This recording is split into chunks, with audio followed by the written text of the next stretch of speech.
स्वागत है। कभी सोचा है कि कोई 200 साल पुराना आइडिया आज की इस तेज भागती डिजिटल दुनिया में हमारे काम कैसे आ सकता है? आज हम इसी गुत्थी को सुलझाने वाले हैं।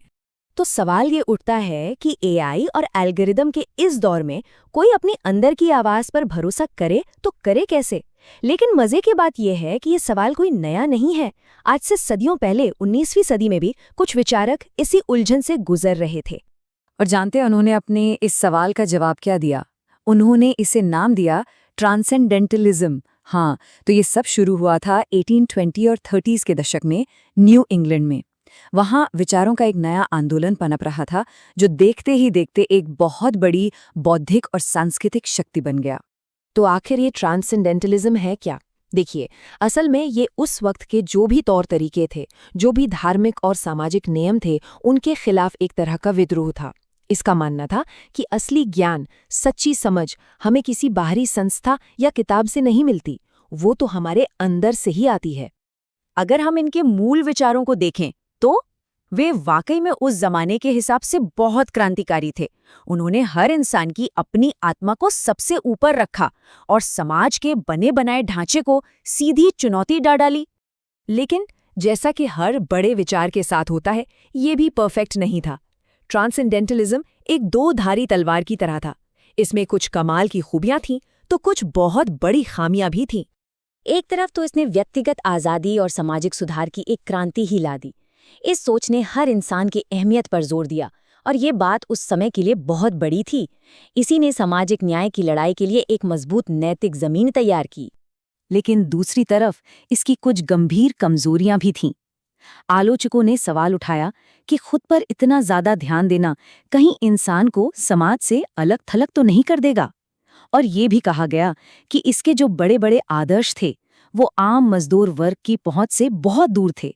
ये टेबल इस पूरे आंदोलन के अंदर के तनाव को बहुत अच्छे से दिखाता है। देखिए, एक तरफ आत्मनिर्भरता की बात है और दूसरी तरफ समाज और रोजमर्रा की जिंदगी की सच्चाई, और ये दोनों चीजें अक्सर एक दूसरे से टकराती थी। और ये जो तनाव है ना, ये इस आंदोलन के दो सबसे बड़े चेहरों में साफ साफ दिखता है, रैल्फ वॉल्डो एमर्सन और हेनरी डेविड थोरो। सोचिए, एक था विचारक और दूसरा था कर्ता। एमर्सन वो आर्किटेक्ट थे जिन्होंने इस फिलॉसफी की नींव रखी, और थोरो वो बिल्डर थे जिन्होंने इन विचारों को असल जिंदगी में जी कर परखा। थे तो दोनों गहरे दोस्त, लेकिन एक ही मंजिल तक पहुंचने के उनके रास्ते बिल्कुल अलग थे। एमर्सन की बात करें तो वो एक फिलोसोफर थे। उनका लिखने का अंदाज थोड़ा एब्स्ट्रैक्ट था, मतलब वो बड़े बड़े सिद्धांतों की बात करते थे। वो हमेशा हम कहकर पूरे समाज से बात करते थे और उन्हें अपने अंदर से ही सच्चाई को खोजने के लिए कहते थे। और दूसरी तरफ थे थॉरो। वो एक्शन में विश्वास रखते थे। उन्होंने सिर्फ इन विचारों के बारे में लिखा नहीं, बल्कि उन्हें जीकर दिखाया। उनका जीवन एक तरह का एक्सपेरिमेंट था, ये देखने के लिए कि ये बड़े बड़े आइडियाज असल दुनिया में काम करते भी हैं या नहीं। अब इस स्लाइड में जो बात सबसे दिलचस्प है वो ये है कि ये प्रकृति और समाज जैसे अहम मुद्दों पर उनके फर्क को दिखाती है। इससे पता चलता है कि एक ही फिलॉसफी के अंदर भी कैसे दो अलग अलग रास्ते निकल सकते हैं।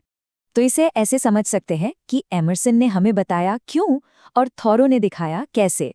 और जब हम इन दोनों को साथ में देखते हैं, तब जाकर हमें ट्रांसेंडेंटलिज्म की पूरी तस्वीर समझ आती है, एक कोरे विचार से लेकर उसे असल में जीने के तरीके तक।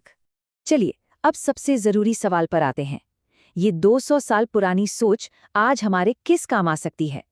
देखते हैं कि ये 21वीं सदी की चुनौतियों से निपटने के लिए एक मजबूत टूलकिट कैसे बन जाती है। पहली चुनौती है एआई के इस दौर में अपनी इंसानी सोच को कैसे बचाए रखें। आज जब आर्टिफिशियल इंटेलिजेंस हमारी जिंदगी का हिस्सा बन रहा है, एमर्सन की वो चेतावनी और भी ज्यादा मायने रखने लगी है कि हमें मशीनों की अंधी नकल से बचना होगा। तो ट्रांसेंडेंटलिस्ट सोच इसका क्या जवाब देती है? वो कहती है कि एआई सिर्फ पैटर्न को कॉपी कर सकता है, लेकिन असली मौलिकता तो इंसान के अंतर्ज्ञान से ही आती है। ये सोच हमें टेक्नोलॉजी को अपनी सोच का विकल्प बनाने की जगह उसे अपनी रचनात्मकता बढ़ाने के एक टूल की तरह इस्तेमाल करने के लिए कहती है। जैसा थोरो ने कहा था, हमें अपने औजारों का औजार नहीं बनना है। अब आते हैं दूसरी चुनौती पर, डिजिटल दुनिया का दबाव और ये उपभोक्ता संस्कृति। क्या कभी ऐसा महसूस हुआ है कि सोशल मीडिया की इस भीड़ और ऑनलाइन शॉपिंग की चकाचौंध में हम कहीं खोते जा रहे हैं? थोरो का वॉल्डन वाला एक्सपेरिमेंट हमें इसी से बाहर निकलने का एक रास्ता दिखाता है। इसका जवाब है थोरो का सादगी और सोच समझकर जीने का मॉडल। आज जिसे हम डिजिटल मिनिमलिज्म या सस्टेनेबल लिविंग कहते हैं, उसकी जड़ें कहीं न कहीं इसी सोच में हैं। मतलब कम चीज़ों में गुजारा करना और डिजिटल दुनिया के शोर से बचने के लिए प्रकृति से दोबारा जुड़ना। इससे हम लगातार कुछ न कुछ खरीदने और डिजिटल विकर्षणों के दबाव का सामना कर सकते हैं। और ये बात सिर्फ हमारी निजी जिंदगी तक ही सीमित नहीं है, ये सामाजिक बदलाव तक जाती है। ये है तीसरी चुनौती, नैतिक प्रतिरोध और आज का एक्टिविज्म। शायद ट्रांसेंडेंटलिज्म की सबसे बड़ी और स्थायी देन सामाजिक न्याय के आंदोलनों पर उसका असर ही है। थोरो का निबंध सविनय अवज्ञा इसी सोच की नींव है। वो कहते हैं कि अगर कोई कानून गलत है तो उसका विरोध करना हमारा नैतिक कर्तव्य है। और इसी सिद्धांत ने महात्मा गांधी से लेकर मार्टिन लूथर किंग जूनियर जैसे महान नेताओं को प्रेरणा दी। ये दिखाता है कि आत्मनिर्भरता सिर्फ अपने बारे में नहीं है, ये समाज के प्रति हमारी जिम्मेदारी और बदलाव लाने का एक जबरदस्त जरिया भी है। तो आखिर में हम इस 200 साल पुरानी फिलॉसफी से अपने लिए क्या लेकर जा सकते हैं? पहली बात तो ये कि ट्रांसेंडेंटलिज्म इतिहास की कोई पुरानी चीज नहीं है। ये एक जिंदा टूल किट है जो आज की इस जटिल दुनिया में हमें अपनी आज़ादी बनाए रखने में मदद करता है। ये हमें अपनी तरह से सोचने, सोच समझकर जीने और सही के लिए खड़े होने के तरीके सिखाता है।